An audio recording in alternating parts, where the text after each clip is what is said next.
Made it out alive, but I think I lost it. Said that I was fine, said it from my coffin. Dars qaynonam itvachami va 18 oylik bolamni uxlatib o'zim sushi yegani keldim.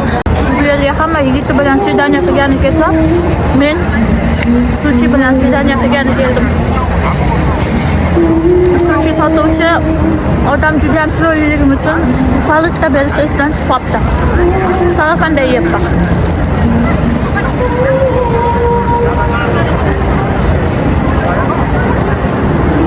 Hamma birga piknik qilgani keldi.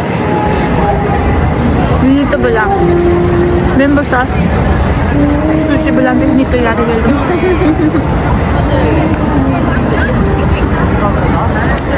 Kalis qaynonam bilan ozgina tortishib qoluvdi, shunga chiqib ketdim uydan.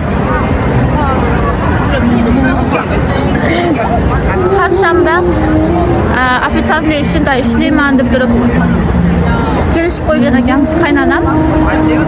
O'shanga bugun opasining uyiga chiqib maqtanishga chiqdimi bilmadim. Men ofitsiantlik ishiga kirdim, gapirgan ekan. Opasi aytibdi, sen nima qilasan qiynalib ishlab, ana kelining ishlasin deb aytibdi.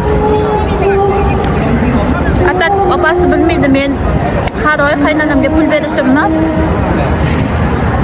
Chunki qaynonamning xonasida aytmaydi, o'zini bechara ko'rsatish yaxshi ko'radi.